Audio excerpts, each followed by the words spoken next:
Hello friends, कैसे हो आप सब। आई होप आप सब अच्छे होंगे और एक बार फिर से आपका स्वागत है मेरे यूट्यूब चैनल पर।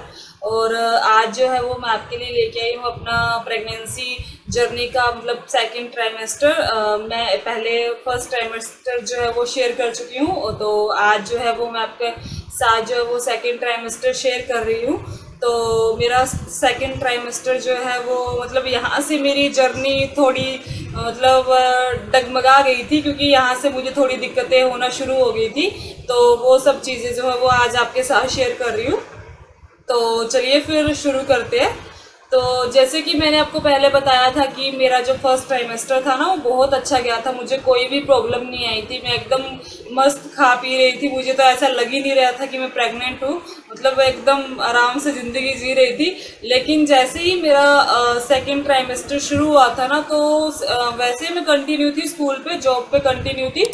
तो जो मेरा फोर्थ मंथ था ना वो ख़त्म होने वाला था, तो उस टाइम पे ना मुझे बैक पेन होने लगा बहुत ज़्यादा, और मतलब हेडेक, बैक पेन बहुत ज़्यादा होने लगा, खांसी भी थी मुझे उस टाइम पे।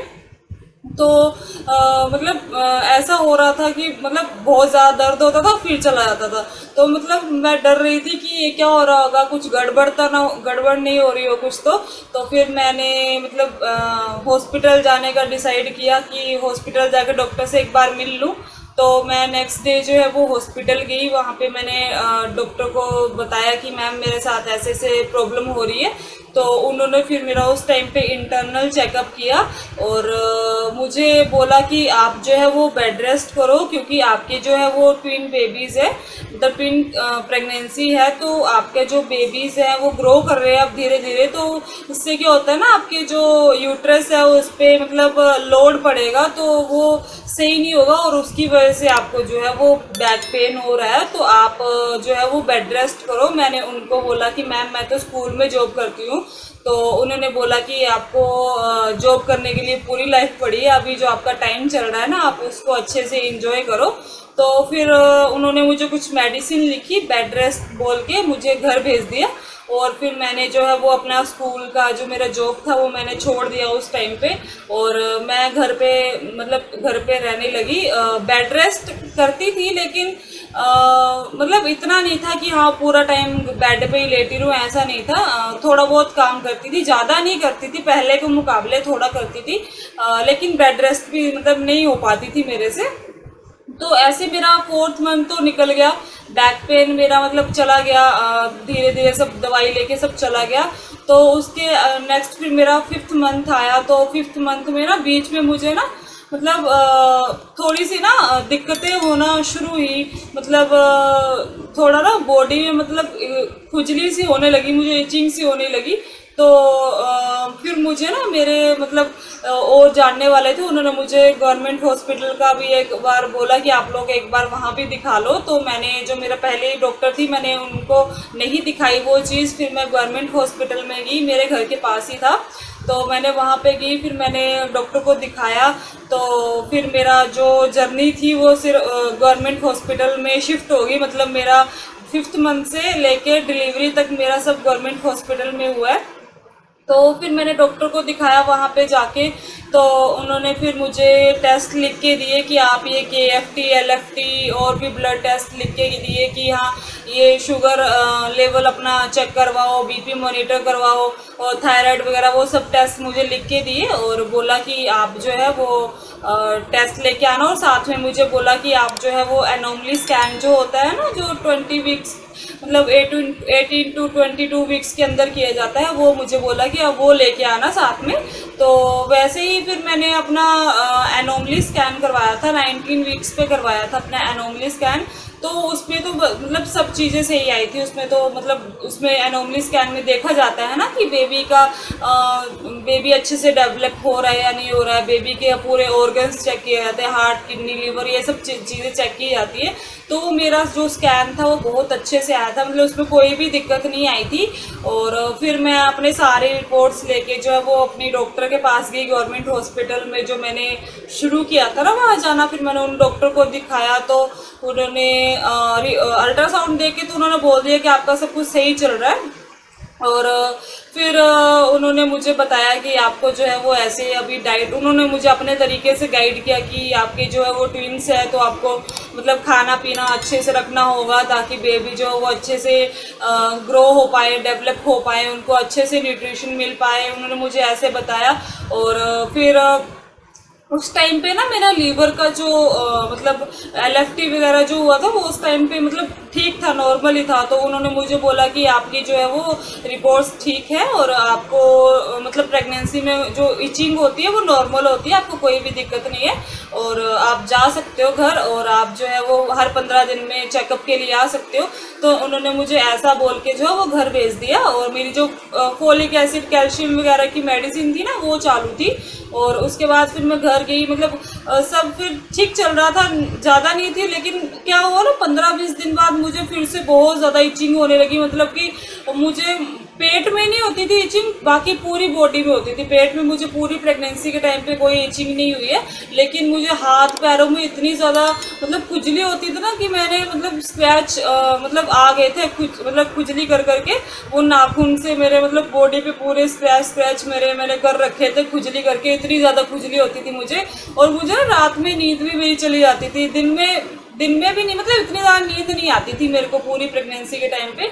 और रात को मैं 2-3 बजे तक जगी रहती थी, मुझे नींद ही नहीं आती थी। तो फिर मैंने नेक्स्ट मतलब डॉक्टर को दिखाया फिर से वहाँ जाके कि मैम मेरी जो प्रॉब्लम है बहुत ज़्यादा बढ़ गई है, मेरे को बहुत ज़्यादा मतलब इचिंग हो गई है। तो उन्होंने फिर से मेरा एलएफटी करवाया, और एलएफटी में जो है वो मेरे एसजीओटी, पीटी, एसजीपीटी और एएलपी जो होता है ना, वो मेरे सारे एंजाइम जो है वो बढ़े हुआ है। और उन्होंने बोला कि आपके जो है वो एंजाइम बढ़े हुए आए हैं, और ये प्रेगनेंसी में होता है क्योंकि मतलब जो हमारा हार्मोन मतलब रिलीज होता है ना प्रेगनेंसी के टाइम पे, तो उसकी वजह से जो हमारा बाइल्स बनते हैं, मतलब जो एंजाइम निकलते हैं ना बॉडी में, वो बाहर नहीं निकल पाते हैं, वो रुक जाते हैं बॉडी के अंदर ही।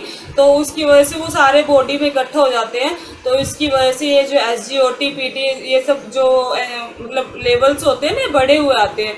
तो उन्होंने मुझे ये चीज़ें समझाई कि ये मतलब अगर ये ज़्यादा बढ़ जाएंगे तो ये आपके लिए भी सही नहीं होंगे और बेबी के लिए भी सही नहीं होंगे, क्योंकि इससे ना बेबी का या तो प्रीटर्म बर्थ का चांस रहता है, मतलब और जो होता है स्टिल बर्थ का, मतलब जिससे बेबी जो है वो पेट में ही मतलब ख़त्म हो जाता है, उसको वैनिश जिसको बोलते हैं, वो ख़त्म हो जाता है बेबी, उसको इससे इसके चांस रहते हैं। और ये मतलब आपके लिए भी सही नहीं है, और बेबी का मतलब ग्रोथ भी जो है वो इससे मतलब इफेक्ट पड़ता है बेबी की ग्रोथ पे, और आपको जो है वो इस पे कंट्रोल करना पड़ेगा। आपको कोई भी मतलब उन्होंने मुझे बताया कि आपको जो है वो कोई भी ऐसा चीज़ नहीं खानी है जिससे कि लीवर पे इफेक्ट पड़े, मतलब कोई भी फ्राइड ऑयली ये सब चीज़ें नहीं खानी है, और आपको जो पानी है वो ज़्यादा से ज़्यादा पीना है। उन्होंने मुझे उस टाइम ये सब चीज़ें गाइड की, और मुझे बोला कि आपको हर हफ्ते आना है हमारे पास, और ये लीवर फंक्शन टेस्ट जो है ना वो आपको हर हफ्ते करवा के हमारे पास लाना है।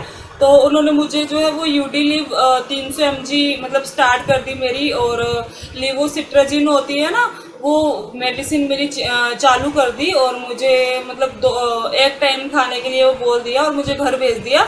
और उसको खाने के बाद भी मेरे बिल्कुल भी मुझे कोई फ़र्क नहीं पड़ रहा था, मतलब मेरे को ऐसा लगता था कि मैं मतलब पागल हो जाऊंगी खुजा खुजा के खुद को, क्योंकि बहुत ज़्यादा खुजली होती थी, वो जाती ही नहीं थी। और मतलब मैं ये सोचती थी फर्स्ट ट्राइमेस्टर तो मेरा बहुत अच्छे से गया, अभी सेकंड ट्राइमेस्टर में पता नहीं क्या क्या दिक्कतें आएंगी।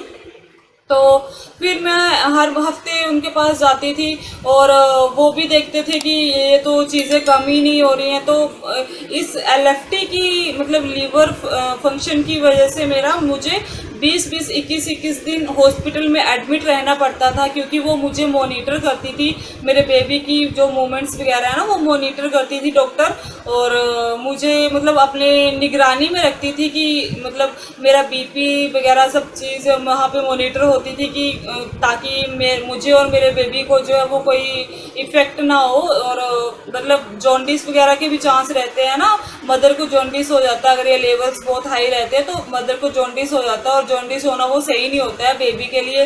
बेबी का मतलब इफेक्ट पड़ता है बेबी पे बहुत ज़्यादा।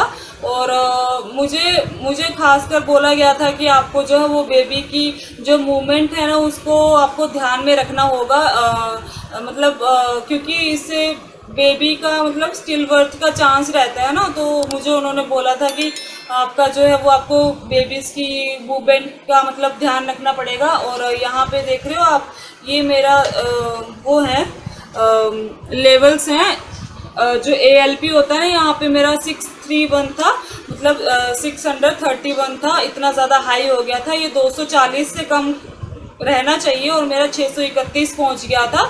और ये मेरा था जिस दिन मेरी डिलीवरी हुई थी ना उस दिन का रिपोर्ट दिखा रही हूँ। इससे पहले तो इससे भी ज़्यादा थे और वो मैं दवाई खाती थी। तो उस टाइम पे जिस दिन मेरा ऑपरेशन हुआ था उस टाइम पे मेरा 631 था। तो ये मेरे लेवल्स ना, मतलब दवाई मैं खाती थी लेकिन ये लेवल्स कम नहीं होते थे। और ये जो मेरा सेकंड ट्राइमेस्टर था ना, ये डॉक्टर की निगरानी में रहा था। मैं आपको बता रही हूँ ना कि 20-21 दिन में हॉस्पिटल में रही हूँ। मुझे तो ऐसा लगता ही नहीं था, जैसे लगता था मेरा घर अब यही है, ऐसा मुझे फील होता था। और यही सब दिक्कतें मेरे सेकंड ट्राइमेस्टर में आई थी। और मुझे क्या होता था, बीच बीच में मुझे जो बेबी की मूवमेंट है ना वो 2-2, 3-3 दिन के लिए बंद हो जाती थी। और उसकी वजह से मुझे जो है वो अपना बार बार अल्ट्रासाउंड करवाना पड़ता था ताकि पता चल जाए कि बेबी अंदर सही है या नहीं है। तो 2-3 दिन के लिए मूवमेंट बंद तो हो जाती थी, लेकिन जब मैं अल्ट्रासाउंड करवाती थी ना तो उसमें सब कुछ सही आता था, बेबी बिल्कुल सही होता था। और मतलब ये ऐसा मेरा जो है वो सेकंड ट्राइमेस्टर गया है। और इस टाइम पे मुझे भूख वगैरह सब अच्छे से लगती थी, मुझे ऐसा कुछ नहीं होता था कि हाँ मेरी भूख वगैरह चली गई थी। लेकिन ये जो खुजली वाली प्रॉब्लम थी ना, बस यही थी मेरे सेकंड ट्राइमेस्टर में। और ये लास्ट डिलीवरी तक ये वाली मेरी प्रॉब्लम जो है ना वो मेरे साथ रही है। और फिर साथ में मुझे सेकंड ट्राइमेस्टर में जो मेरा टेटनस का इंजेक्शन होता है ना, जो 2 डोज लेनी रहती है, एक तो मैंने फर्स्ट ट्राइमेस्टर में ली थी और दूसरी जो है मुझे सेकंड ट्राइमेस्टर में मिली थी। और साथ में मुझे ये मतलब जो लेवल्स मेरे बढ़े हुए थे ना, तो उसकी वजह से मतलब बॉडी में ना विटामिन K की कमी हो जाती है। तो मुझे साथ में इसके इंजेक्शन भी लगे थे, 1 या 2 लगे थे मुझे शायद। और मतलब ये जो सेकंड ट्राइमेस्टर था ना, ये मैंने सारा घर से, मतलब घर पे नहीं निकाला था, ये सारा मैंने हॉस्पिटल में ही निकाला है, ऐसा मान लो। क्योंकि एक बार मैं कंटिन्यूसली 21 दिन हॉस्पिटल में रह के आई थी और साथ में फिर मुझे जाना पड़ता, 2-2, 3-3 दिन के लिए मैं एडमिट ही रहती थी वहाँ पे। और ये था मेरा सेकंड ट्राइमेस्टर जो कि पूरा अप्स एंड डाउन से, मतलब अप्स एंड डाउन से गया है, पूरा गुजरा है। और आपको जो है वो ऐसी ही मेरी, इसके साथ ही मेरी जर्नी जो है वो थर्ड ट्राइमेस्टर में कंटिन्यू हुई थी। तो आपको जो है वो थर्ड ट्राइमेस्टर की जर्नी जो है वो मैं नेक्स्ट वीडियो में लेके आऊँगी। उसमें मुझे क्या क्या दिक्कतें आई थी वो सब चीज़ें मैं आपके साथ उस वीडियो में शेयर करूँगी।